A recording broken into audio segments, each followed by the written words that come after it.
Good afternoon and welcome back with Lady Rebecca of Glencoe. So today's meal is going to be a shepherd's pie, and it is optional. You could either make your homemade pie, Pillsbury pie, the pie that I demonstrated earlier this week. But let's get going because the potatoes are boiling. Next, we are going to be cooking actually the ground beef. So stay tuned. Welcome back. So I just turned on the skillet so it can preheat. And you might want to get maybe 1 pound depending how many servings you are going to serve. So this will be at least about 4 or 5 servings, or unless you want to grab another meat. I like this kind of product because it's ground beef, and of course it has no preservatives. So, and as while I am waiting for this to be reheated and warm, I'm also going to be cutting some onions and getting all my seasonings ready for this to be consolidated and improved with the better taste. So stay tuned and don't go away. Okay, so before I cut this yellow onion, it is going to be cut and inserted with the ground beef. But before I start anything, I want to make sure that all my ingredients are going to be in. So I had my glasses on so I can make sure where everything is at. So I'm going to just use a pinch, and I'm going to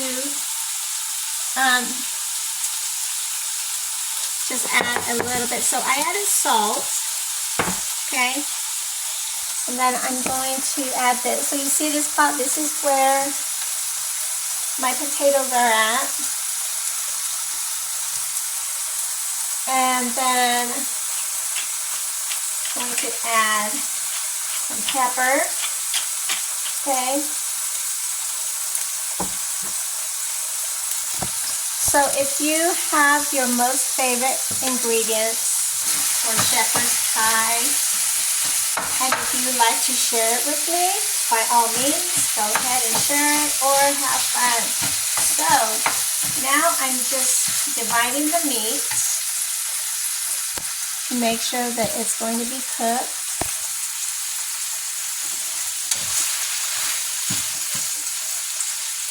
And then I am going to cut the onion. So I'm just going to leave the spoon there. So I believe it is a tradition because whenever it is announced that it's going to be a pie, then it seems that it has to be a sphere, a round pie. Mine is going to be a little different. It's going to be a rectangular, and it's going to be different. Same flavor as usual, but it's going to be the same, so why not? Now, if you have vegetables, frozen vegetables, canned vegetables, homegrown vegetables, use those. You can add green beans, you can add carrots, or you can not add anything if for some reason that just doesn't accommodate you. But vegetables are good for you, and of course you want to add them to this meal inside on the side. So stay tuned. So really quick, I also wanted to share that this is the color potato I use. So it's a purple potato. I did not use a rustic just because I want it to be a bit more easier to cook. And of course, what I did is I didn't peel all of it so I can have some color in it as well. So that's another idea that you might want to do, is leave some skin on the potato because you're going to have some green, some peas to it, and some purple, and of course your meat. And if you want to add carrots to add more beautiful color, you could. Okay, so now what I'm going to do is cut this onion, okay? And what we're doing is I'm just kind of making sure that it's going to be removed. And then afterwards, I'm going to have it chopped and bite size. Okay, so that's what you want to do. Okay, so make sure that your cutting board is flat and sturdy. And after this whole meal is done and it's inserted in the oven, I do want to share my cookbook with you, and I want to make sure that you are going to know what is going on with my cookbook and how I started with the cooking process, because it's just a fun ordeal. When you accomplish something, you want everybody to know what you're doing, and it's all good because you want to make sure that part of your life is just a learning process.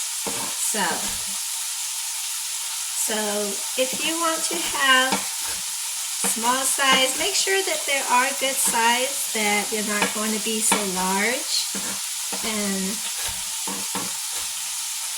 that is better for the family. 1 onion is good. If the onion is large, use half of it. If you're going to make 2 pies, like I said, you could use any size of pie. This is going to be a different pie because it's something that I'm not used to, but I want to see how it's going to come out. Stay tuned.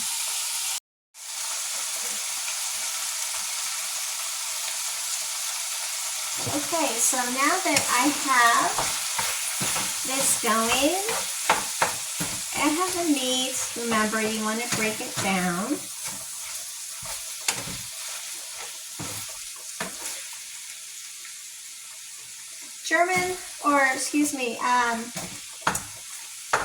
Shepherd's pie, I believe, has been around for a very long time, but can you tell me where it normally comes from?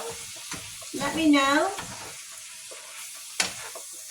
Let's play a trivia game on you guessing where shepherd's pie comes from, because it might not come where you think it might come from. So it's a really interesting where you think that just because it's the flavor of the food or how or where it comes from, but who invented shepherd's pie? Okay, so the meat is still cooking, and I am going to add a little bit more because I enjoy garlic. Okay, like I said, accommodate what you can eat. Okay, and then I'm going to add a little bit of paprika. Okay.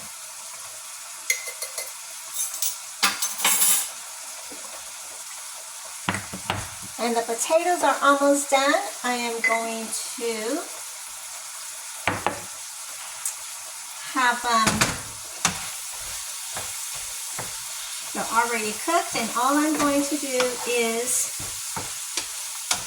what you call heat the potatoes, and I'm going to season them as well.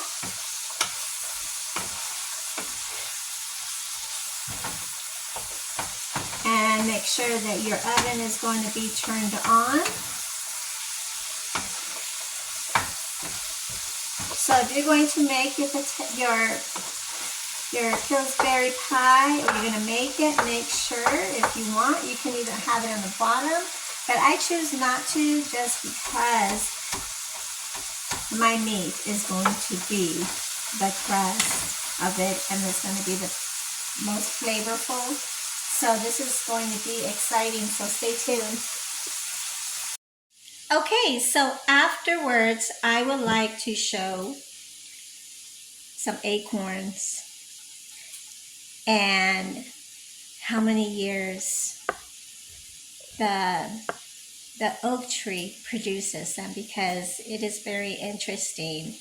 The acorns, once they fall off the tree, they're you don't get to see these acorns within 5 to 7 years, and sometimes it's purposely done from the oak tree.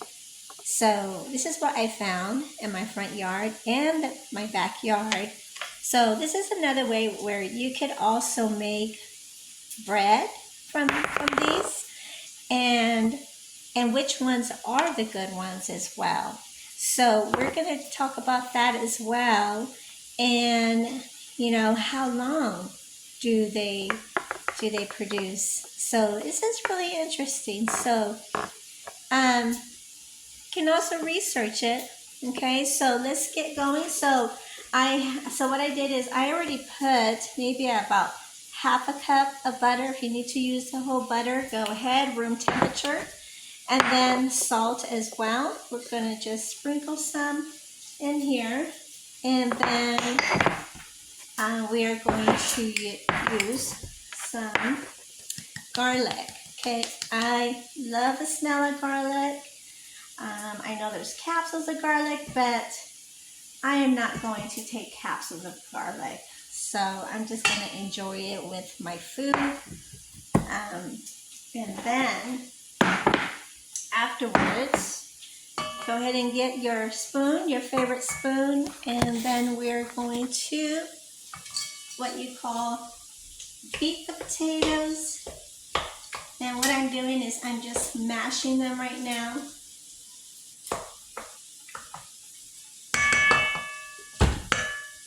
And we're going to lock it here, and then we're going to mix it because it's going to go on top of the meat.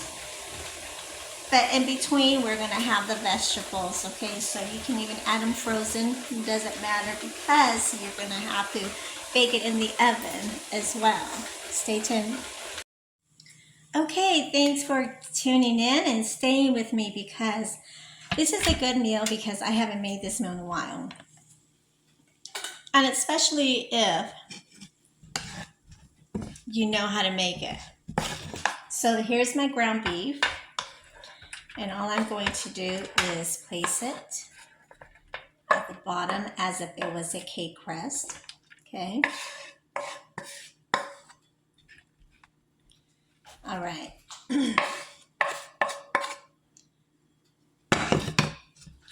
Then I'm going to spread this. Okay. And then I'm going to open a bag of green peas. And then we're just going to pour it. Okay. And I think this is a good idea because I have more room. And spreading all the green peas. And of course, the vegetables fall right away. And my oven is already preheating. So once I'm done with this will be in the oven and ready. Okay. So we're just going to spread this around. Okay. Then afterwards,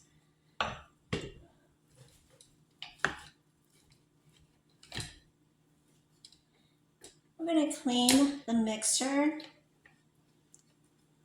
And I love my KitchenAid, by the way. It was a gift. So never turn down a gift that comes from the heart. Author unknown. I have no idea who's the saying of that, but never turn down a gift because that comes from the heart. Okay, so that's something that you always want to remember. All right, so here are my mashed potatoes, okay? All right, so now we're going to, and I'm going to use the same spoon, okay, for this.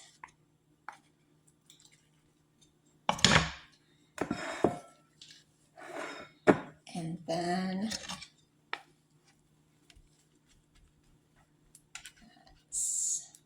okay.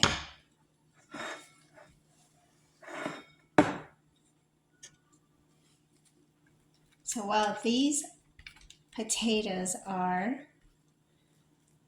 being poured over, so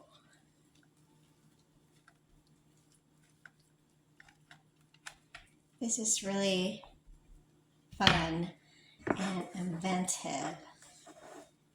So remember, if you know who invented, let's play the trivia game, the shepherd's pie. Let me know.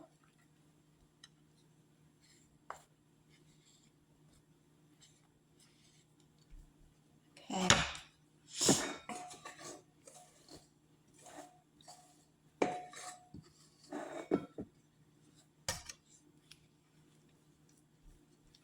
All right.